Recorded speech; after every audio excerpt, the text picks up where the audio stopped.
Hello friends, હું જ્યોતિ ગજ્જર સુરતથી. આજે હું તમારી સાથે ખંભાતનું પ્રખ્યાત હલવાસન ઘરે કેવી રીતે બનાવવું એની રેસીપી શેર કરીશ. ઘરમાં નાના મોટા બધાને પસંદ આવે એવી આ મીઠાઈ ચોક્કસ માપ સાથે અમુક ટિપ્સને ફોલો કરીને બનાવવામાં આવે તો બહાર મળે બિલકુલ એવી જ આ મીઠાઈ ઘરે સરળતાથી બનાવી શકાય, એ પણ ઘરમાં હોય એ જ સામાન વાપરીને. તો ચાલો આ મજેદાર રેસીપી શરૂ કરીએ. મીઠાઈ બનાવવા માટે આશરે 5 કપ વજનમાં 50 ગ્રામ ગુંદર, 5 કપ વજનમાં 50 ગ્રામ ઘઉંના ઝીણા ફાડા જેને કંસાર કહીએ એ લીધો, આશરે અડધો કપ જેટલો વજનમાં 50 ગ્રામ મિલ્ક પાવડર. તમારે મિલ્ક પાવડર ન વાપરવું હોય તો એના બદલે ઘરમાં મલાઈ હોય તો એ અડધો કપ જેટલી વાપરી શકાય. અડધો કપ ફૂલ વજનમાં 100 ગ્રામ ખાંડ લીધી, જે તમે તમારા ટેસ્ટ પ્રમાણે પ્લસ માઇનસ કરી શકો. થોડા અધકચરા વાટેલા મેવા લીધા, એમાં 2 મોટી ચમચી ભરીને બદામ અને 1 મોટી ચમચી ભરીને પિસ્તા, 12 નંગ કાજુ લીધા, એના ફાડા કરી લઈશું. ફ્લેવર માટે નાની અડધી ચમચી ઝીણા વાટેલા ઇલાયચીના દાણા અને મીઠાઈ બનાવવા માટે ઘરનું બનાવેલું દેશી ઘી વાપરીશું. હવે આગળ એક ફ્રાયપેન લઈને સ્ટવ ઉપર ગરમ કરવા મૂકી દીધી. ત્યાં ગેસ ફ્લેમ લો ટુ મીડિયમની વચ્ચે રાખી ફ્રાયપેનમાં 4 ચમચી ભરીને દેશી ઘી નાખીશું. ઘી પીગળીને ગરમ થાય ત્યાર પછી એમાં ગુંદર નાખીને શેકી લઈએ. હવે ફ્રાયપેનમાં કન્ટિન્યુ ટવેટો ફેરવતા રહીશું, જેથી કરીને ગુંદર શેકાઈને સારી રીતે ફૂલી જાય. આશરે 2 મિનિટ પછી ગુંદર શેકાઈને સારી રીતે ફૂલી ગયો તમે જોઈ શકો છો. હવે એને જારી વડે ફ્રાયપેનમાંથી લઈને એક ડીશમાં મૂકીશું અને આગળના સ્ટેપ માટે આ જ ઘી વાપરીશું. હવે ફ્રાયપેનમાં જે પીગળેલું ઘી છે એમાં ઘઉંના ફાડા ઉમેરીશું. એને કન્ટિન્યુ હલાવતા રહીને શેકી લઈએ. તમારી પાસે ઘઉંના ફાડા મોટા હોય તો થોડી સેકન્ડ માટે મિક્સરમાં ફેરવીને આવા ઝીણા કરી લેવા.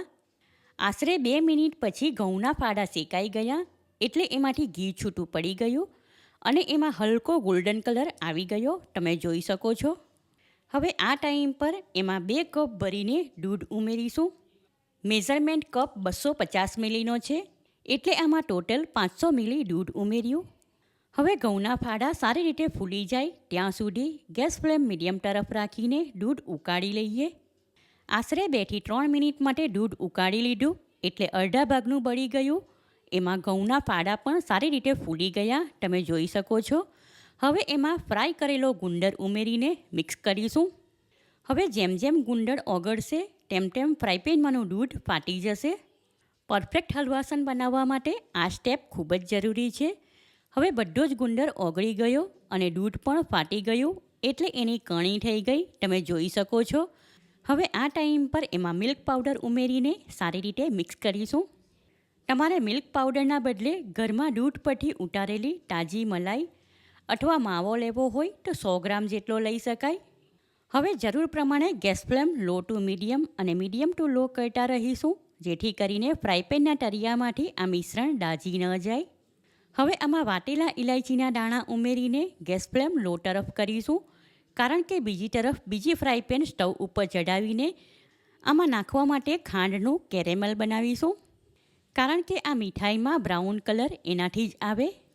ગેસ ફ્લેમ બિલકુલ લો તરફ રાખી આ ફ્રાયપેનમાં ખાંડ ઉમેરીશું. એને સરખી રીતે ફ્રાયપેનમાં ફેલાવી દઈએ એટલે થોડી વાર પછી એની જાતે જ ઓગળવા લાગે. ધીરે ધીરે ખાંડ ઓગળવા લાગી એટલે એનો ટ્રાન્સપરન્ટ કલર થવા લાગ્યો. થોડી સેકન્ડ પછી ફ્રાયપેનના તળિયામાં ખાંડ ઓગળી એટલે ટ્રાન્સપરન્ટ કલર આવી ગયો. હવે એમાં કન્ટિન્યુ ટવેટો ફેરવતા રહીશું. બીજી થોડી સેકન્ડ માટે ખાંડનું સિરપ થવા દીધું એટલે એમાં બ્રાઉન કલર આવી ગયો. હવે ગેસ ફ્લેમ ઓફ કરીને આ સિરપ મીઠાઈના મિશ્રણમાં ઉમેરીશું. કેરેમલ ઉમેરવાથી આ મિશ્રણમાં હલકો ગોલ્ડન કલર આવી ગયો તમે જોઈ શકો છો. 5 મિનિટ માટે આ મિશ્રણ મીડિયમ ફ્લેમ પર થવા દીધું એટલે પહેલાં કરતાં હવે ઘટ્ટ થઈ ગયું અને એમાં ટવેટો ફેરવીએ તો એક જગ્યા પર ભેગું થઈ જાય છે. માટે આ ટાઈમ પર આમાં અધકચરા વાટેલા બદામ પિસ્તા ઉમેરીશું અને હવે આ મિશ્રણ લો ફ્લેમ પર થવા દઈએ. હવે લો ફ્લેમ રાખી એમાં કન્ટિન્યુ ટવેટો ફેરવતા રહીશું, જેથી કરીને ફ્રાયપેનના તળિયામાંથી દાજ ન લાગે. દૂધ ફાટ્યા પછી આમાં જે પાણીનો ભાગ હતો એ બધો જ બળી ગયો. પણ આ મિશ્રણના પેંડા બનાવી શકાય. અને ખાતી વખતે હાથમાં ચીપકે નહીં, તેમજ લાંબો ટાઈમ સુધી સાચવીને રાખી શકાય એ માટે હજુ ઘટ્ટ થવા દેશું. બીજી 2 થી 3 મિનિટ માટે મિશ્રણ થવા દીધું એટલે એમાં ગોલ્ડન બ્રાઉન કલર આવી ગયો અને એમાંથી ઘી છૂટું પડી ગયું. માટે ગેસ ફ્લેમ ઓફ કરી દઈએ. ત્યાર પછી એમાં 2 ચપટી જેટલો જાયફળ પાવડર ઉમેરીશું, કારણ કે જાયફળ પાવડર હંમેશા ગેસ ફ્લેમ ઓફ કરીને પછી જ મીઠાઈમાં ઉમેરવો. હવે આ મિશ્રણ એક ઘી લગાવેલી થાળીમાં કાઢીને સરખી રીતે ફેલાવી દીધું. આશરે 10 મિનિટ પછી મિશ્રણ હાથમાં લઈ શકાય એટલું ઠંડુ થઈ ગયું.